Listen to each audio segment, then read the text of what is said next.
The Lord be with you. And with your spirit. A reading from the Holy Gospel according to Mark. Glory to you, O Lord. John said to Jesus, "Teacher, we saw someone driving out demons in your name, and we tried to prevent him because he does not follow us." Jesus replied, "Do not prevent him. There is no one who performs a mighty deed in my name who can at the same time speak ill of me.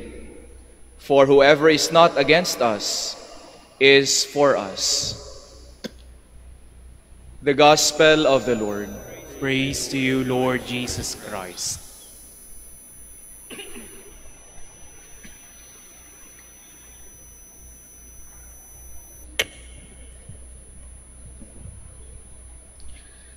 Ang salitang authority, yung salitang English ho na authority, ay hango ho sa salitang Latin na augere o di kaya ho'y octare, na yung literal translation ho ng salitang augere o octare ay to increase or to make someone or something grow or increase. Kaya nga ho yung pagkakaroon ng otoridad ay pagkakaroon ho ng misyon o responsibilidad na tulungan o di kay gabayan ang mga tao, lalong-lalo na yung mga taong malapit ho sa atin na lumago o di kay palaguin ho yung mga bagay-bagay na ipinagkatiwala ho sa atin. Kapag meron kang opisina, meron kang posisyon, mayroon kang authority. Ibig sabihin, meron kang mission, meron kang responsibilidad na palaguin yung trabaho mo, yung opisina mo. Ganon din ho, yung mga magulang, meron din pong authority. Ibig sabihin, may mission ho o responsibilidad na palakihin ng maayos o palaguin yung mga anak. Paglago o growth, ang batayan ho ng authority at di lang ho yung sinasabi natin na kapangyarihan, posisyon o di kay kapamahalaan, na yun po yung madalas na pagkaintindi natin sa salitang authority o otoridad. At mission ho ng bawat isa sa atin na maging authority ho sa bawat isa. Kahit sino ka man, kahit ano man yung trabaho mo, kahit saan ka man, responsibilidad ho natin, mission ho natin na palaguin yung iba o kung anumang mga bagay-bagay na ipinagkatiwala sa atin. Sa ating ebanghelyo, narinig ho natin na tila ho merong isang tensyon o sa pagitan ho ng ating Panginoon at sa kanyang mga alagad, lalong-lalo na si San Juan. May tensyon dahil inaakala ho ng mga alagad na nasa kanila ho yung authority bilang mga tagasunod ng ating Panginoon. At nakikita ho nila yung authority bilang kapangyarihan, posisyon, o di kaya ay kapamalaan. Kaya nga ho ninais nila na patigilin yung isang tao na hindi ho nila kasama sa grupo.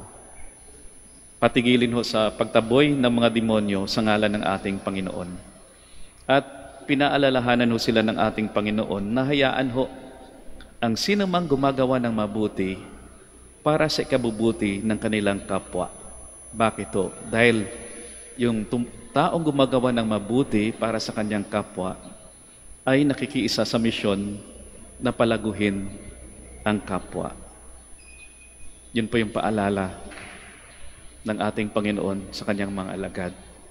At yan din ho yung paalala ng ating Panginoon para sa atin. Lalong-lalo na ho, marami ho sa atin, parang ayaw ng tinatawag na authority.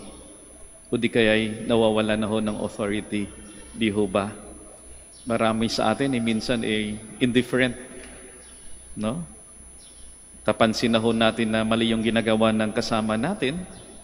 Papansin ho natin na hindi na maganda yung ginagawa ng kapamilya natin, pero pinapabayaan ho natin. Minsan ayaw nating makialam. O ayaw o takot ho tayo sa gulo. Ayaw ho nating itama ang isang pagkakamali. At mas okay na sa atin yung tinatawag na status quo na lang. Pabayaan na lang. Status quo na lang. Kaya ho, minsan mabagal yung paglago ho ng ating pamilya. Marahil mabagal yung paglago ng ating opisina. At lalong-lalo na mabagal yung paglago ng ating bansa.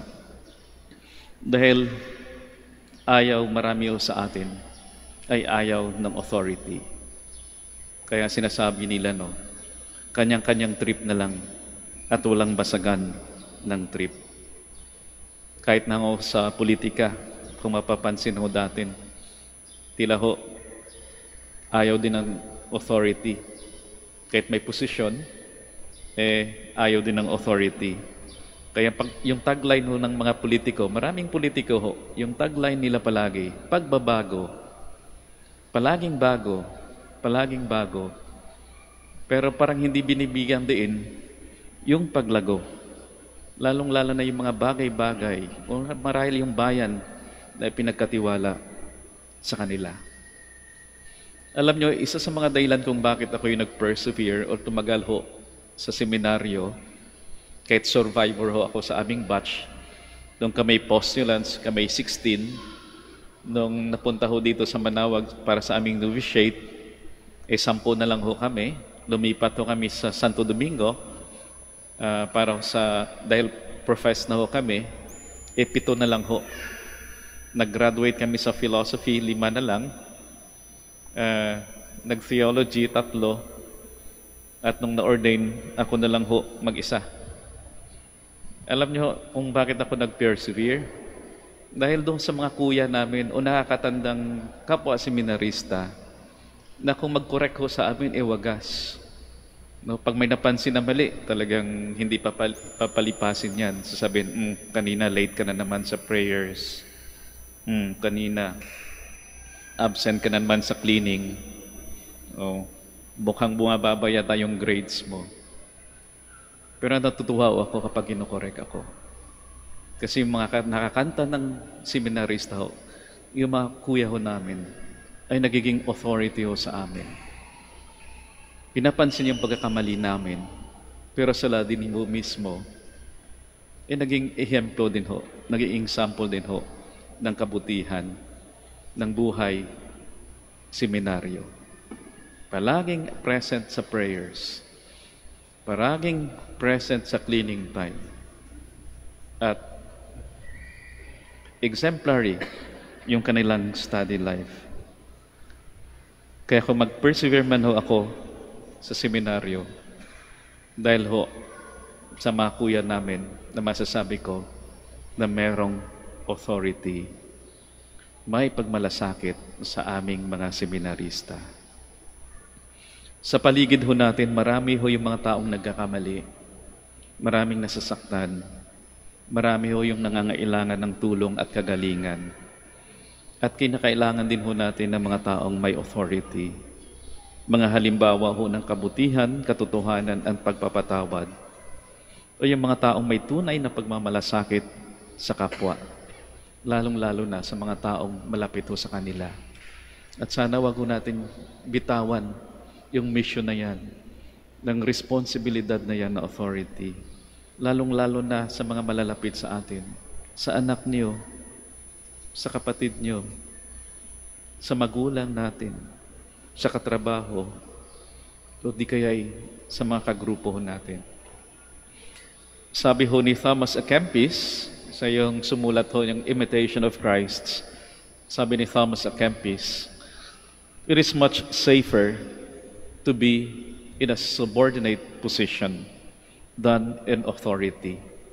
Kahit si Thomas A. Kempis ay sinasabi na medyo mahirap pag nasa position ka, mahirap pag nasa authority ka. Mas okay yata na walang authority na lang. Pero ho, bilang mga Katoliko, bilang mga tagasunod ng ating Panginoon, we are being reminded that we are called not simply to be safe, but to be saved and to save, even perhaps at the costs of our own convenience or life. Kagaya ho ng mga alagad, ipagdasal din ho natin, sabihin ho din ho natin sa ating Panginoon, Lord, increase our faith that we may be children of God with authority.